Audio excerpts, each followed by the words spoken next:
Hey, this is D.S. Yoxheimer, and this is another edition of The Spectre, and this is another movie kind of review.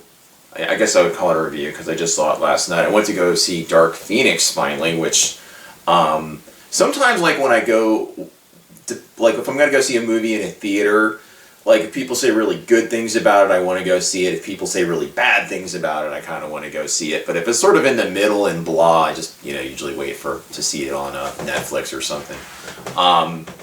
So Dark Phoenix is part of the prequel trilogy to the original X-Men movies. Most of the movies seem to have, of the prequel movies anyway, with the younger versions of the characters, were adhering to some canon to these movies, because some of the older characters interacted with some of the younger characters, and with all the time travel and flashbacks and all of that shit. So, and it wasn't that long ago all of those characters were all together. They even got Anne Paquin to play. That was probably about 2010 or 11. I don't know. I actually do have that movie, but this movie is, it's not so much an X-Men movie. It's like, you see the beginning of the movie, the X-Men have to rescue, and this takes place in 1992, by the way. Okay, just to set it up, and this is full of spoilers, so if you haven't seen the movie, I would suggest just listening to this and saving your money, because it's not that good. There's aspects of it I liked, like to sit home and watch this movie, it's okay. To go to the theaters, I still like to go to the theaters to see a movie. I enjoyed it because it was, because of just how poorly it was executed, and you can see this had studio executives' fingerprints all over it, because I think the contract, or I believe so, the contract with Fox is up with the X-Men, so they're not making any more. And yeah, they should, the Endgame movie came out with the Avengers, so naturally they would probably wrap up this canon with the X-Men movies, which has been going on since 2000. And certainly there are plenty of missteps, especially considering the ages of some of the characters. When you talk about, like, Professor X character in this film takes place in 1992, but in 2000 he looks like Patrick Stewart. And he would have aged 20 years or more at least to be that old. And Ian McKellen, does he look like Michael Fassbender in 1992? I doubt it. He's a great actor. I think he was awesome as Magneto, and I like Michael Fassbender as Magneto, but they really push the timelines, and make people like too young at a certain point. So they're not. It's just stuff that they don't adhere to with the I think attention to detail that they ought to. And the Avengers movies did that. I would have to say so, very much so. Even when you had when they went back in time, and they did, of course, if you've seen the Avengers End Time, and if you're watching this video, you probably fucking have. When they traveled back in time, they made Michael Douglas look younger, and they made Tony Stark's dad look younger when they snuck into this base, and they did a really good job with it. And they actually did the same thing in the original X-Men movies with Ian McKellen and Patrick Stewart when they went to meet Jean Grey as a child, and they did a really good job with it. For that time period, it looked really good. If you remember that scene. So with this movie, that's what I find really sloppy about it, kind of. I'm not saying there aren't good special effects and things like that. It has the things that X-Men movies have.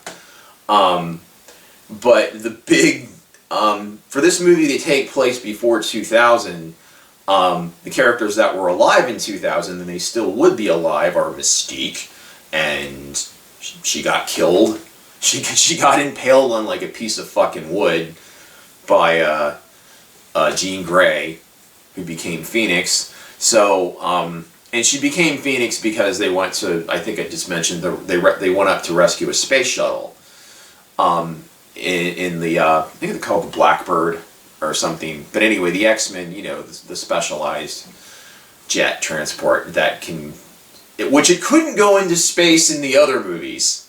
Okay, that ship was just, you could only fly within the atmosphere of Earth. It couldn't do any of that. But this movie, it goes up to space, and they use a character, Nightcrawler, who I really dig, who actually they didn't hook up with until the second original X-Men movie, when there was this attack on the White House. And you think it was played by Alan Cummings. And so I liked Nightcrawler, I liked him in this one, everything like that. I mean, there was cool things in the movie. It was like a cool X-Men movie in some respects. If it was just a standalone movie, I think, you know what I mean? Like, it probably would have, but it can't escape the fact that it's canon, because Charles Xavier even mentions the time how he met Raven in as a kid when she broke into the mansion. So, and that's basically, he considers her his foster sister. And and Beast is really mad because she got killed, and they're trying to still wrangle Dark Phoenix now because she's getting out of control because of the alien thing that she encountered, which actually damaged the space shuttle that they had to respond to. And Professor X's rationale for going up and saving the space shuttle is to basically, make them into superheroes and plus gain trust with, humans or, non-mutants, which is what all these movies are usually about. Like, they start trusting the humans, and then they destroy a city, and then it's like, what do you do? But yeah, killing Raven off, when I saw that, I was like, oh, this is just fucking shit. I don't remember any of the other X-Men movies where they changed that. But anyway, Dark Phoenix, or Jean Grey, in trying to save, in the midst of saving the space shuttle and everything like that, and trying to keep it together, I think they were trying to save one of the last astronauts. She got exposed to this cosmic alien sort of energy or whatever, or entity, which takes kind of human form. There's this shape-shifting alien race called the Dabare. And they actually, part of the problem with this film is it was supposed to be, I think, the Skrulls, which were in Captain Marvel. So this movie was actually supposed to be released last November, so they had to go back and reshoot it. And it shows, because nobody looks happy. This is like, we just fucking shot this movie. There just seemed to be this attitude I could fucking sense from the actors watching this, because, but it's, that aspect of it. So they killed Raven off. I forget who else. I'm trying to think of who else gets killed. A lot of people get fucked up. Magneto lives. But yeah, Jean Grey. But and the thing of it is, they've done this story before too, with which takes place in the future when Jean Grey becomes Dark Phoenix, and she gets kind of obliterated, or she releases her cosmic energy, and you see the Phoenix, I think. Well, that happens when she initially saves the X-Jet in X-Men 2, when the dam breaks, if you saw that movie back then, or go check it out. And she gets, killed in that, and then she becomes, at the end, you see sort of a phoenix under the water, and then she comes back and she's evil. When Cyclops, goes back and looks for her, because she's in love with her, and Wolverine's in love with her too. By the way, Wolverine is not in this Dark Phoenix movie. I was like thinking they're waiting. It's like, you know what? Maybe they'll just pull some bullshit, like Hugh Jackman will just like come right out of the freaking bushes in New York or something during that battle with his adamantium claws. But it's so anyway, yeah, they have this whole, she's just going around creating terror. She went to Magneto, who And in the last movie too, like one of the last movies, it was the one where they attacked the White House, or there was and Magneto raised the big stadium, and I can't think. That wasn't Days of Future Past. It might have been, but that didn't really change anything because Raven was still alive. But Raven was like, "Fuck all you, I ain't coming back." So at some point between that time, and this is a long time ago. This is the early 70s when Nixon was president to 1992. And so they somehow Raven reconciled with Charles. And she didn't kill anybody, or she didn't kill Magneto. She just stopped him because she was conflicted at that point. But Raven, who was also called Mystique, in the comics and in the cartoons that I watched growing up, was always evil. So she and that's a lot of time too, you know.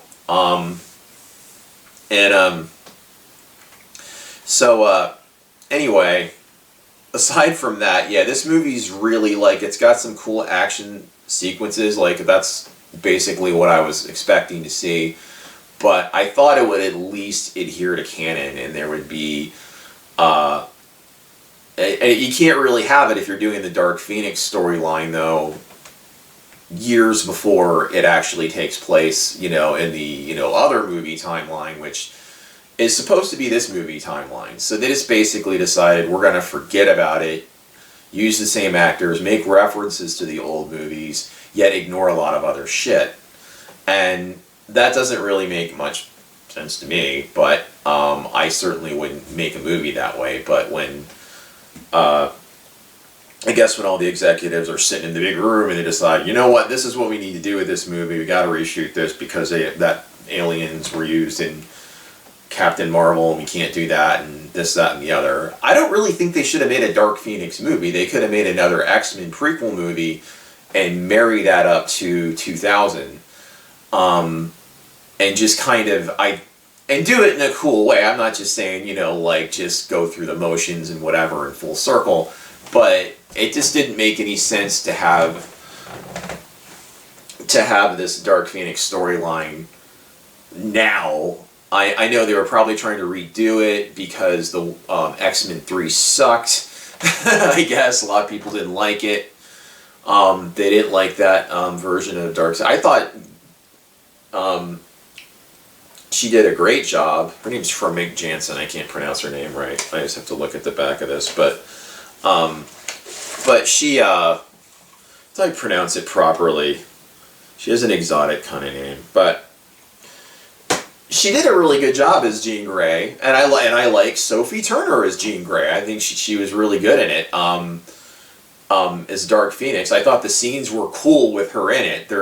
Certainly there's things I can cherry pick out of this movie that I like, but I can't really give it like, yeah, wow, this is a great flick, because it really bugs me when, just personally, when things go off canon and they just forget about shit that I guess that, as you know, that I'm interested in, details I'm interested in when I'm watching like a trilogy or a movie or an ongoing TV series.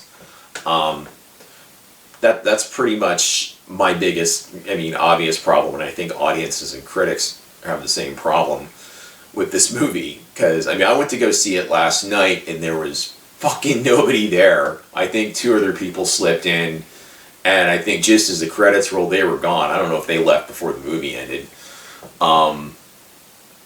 I stuck. It wasn't like hard to watch or anything. It certainly had, an entertaining quality to it. I'll probably watch. I could watch it again sometime later, maybe. But it's not. It was, I think, released at a time. It was right after Endgame, so it's too soon to put out an X-Men movie, and I know that comic book movies are put out at the pace that they are, but it's nice to have a cooling off period. As far as like movies go, I do like to see a more variety of films when I'm when they release some flicks, because I see a lot of trailers for shitty movies, and I saw like another trailer for like a rock It was, yeah, The Rock and Jason Statham in like a Fast and Furious spin-off movie. It's like their characters from, I don't know, I really haven't watched a lot of Fast and Furious movies because they suck. As far as I'm concerned, they just keep making them, but and people keep, I mean, this is me. If you love them, great. I fucking hate Fast and Furious. They're just fucking stupid, macho asshole bullshit movies that just really I don't find interesting. I like action movies, but I at least like cool action movies, and I probably would gravitate towards sci-fi and superhero movies. I don't really people driving around, and I mean, I play Grand Theft Auto. That's as close to Fast and Furious as I need. I do enjoy that game, but as far as the X-Men film trilogy, and I really want to go back and watch because I heard a lot about the animated Dark Phoenix story from the old series when I grew up, and I barely remember it because, you know, it was like a kid. And they don't, I don't know if they have them on Amazon or anything like that, but I'm going to try to watch that and see what they did with it. And that's probably going to more closely mirror the original comic book storyline. But yeah, I think the original. I really think both actresses portrayed Jean Grey well. They really did. Unfortunately.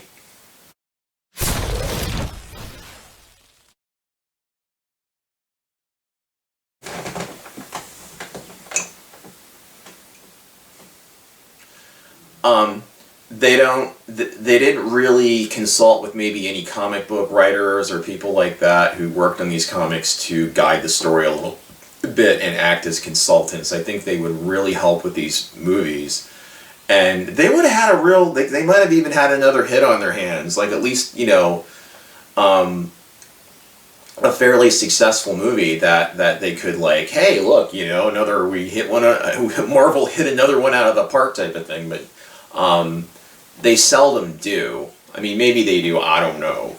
You know, Stan Lee does a lot of cameos in all those Marvel movies, but in any case, I would have to give, I think Sophie Turner's was good in this. I think a lot, you know, some of the other people, I like Michael Fassbender playing Magneto. I always thought it was pretty cool. I think it's James McAvoy plays X. I think he was pretty cool choice. He doesn't have to look 100% like Patrick Stewart. You know, they get other actors to play these roles at some point. You know what I mean? And there's nothing wrong with that.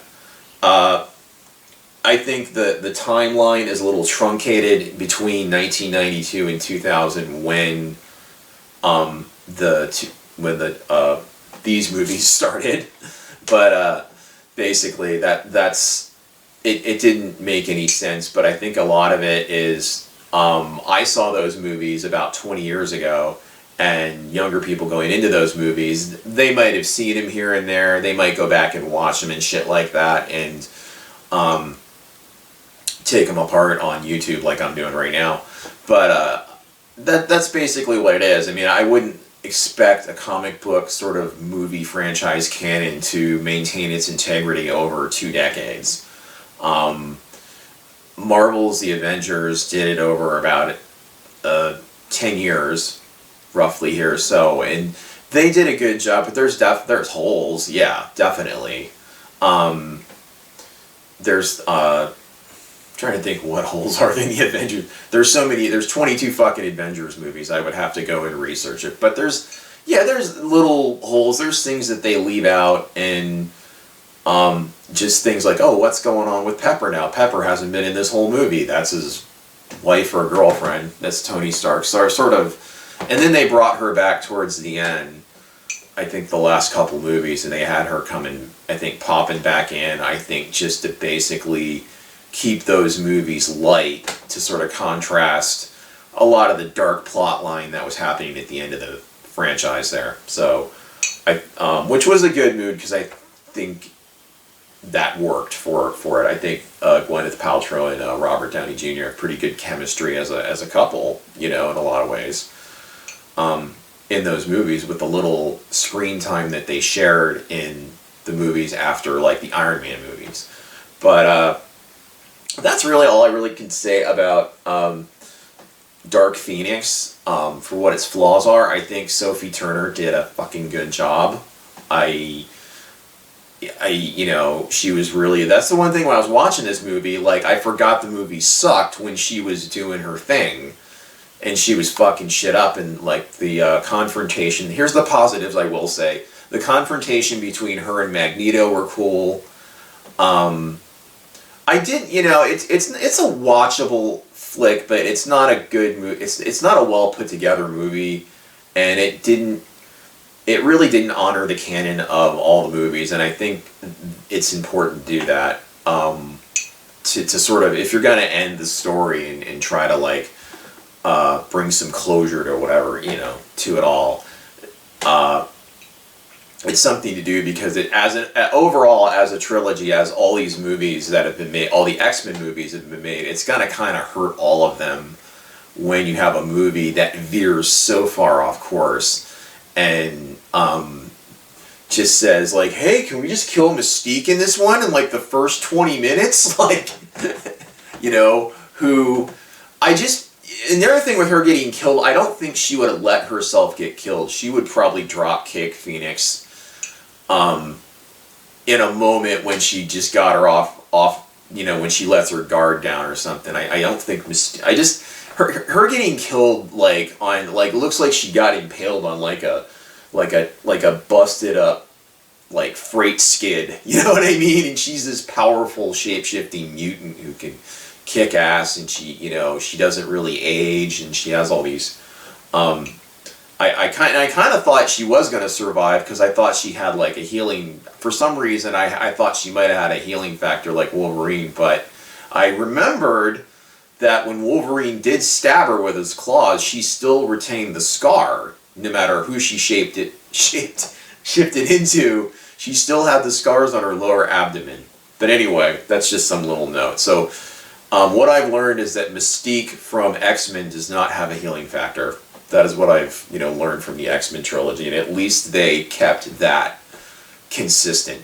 And this has been DS Yoxheimer. Thank you for watching my channel. If you like, subscribe, ring the bell if you want to, you know, be notified of any new videos that I've uploaded. And go.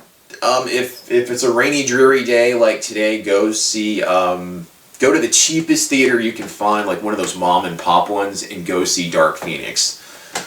That would be my suggestion. Take care.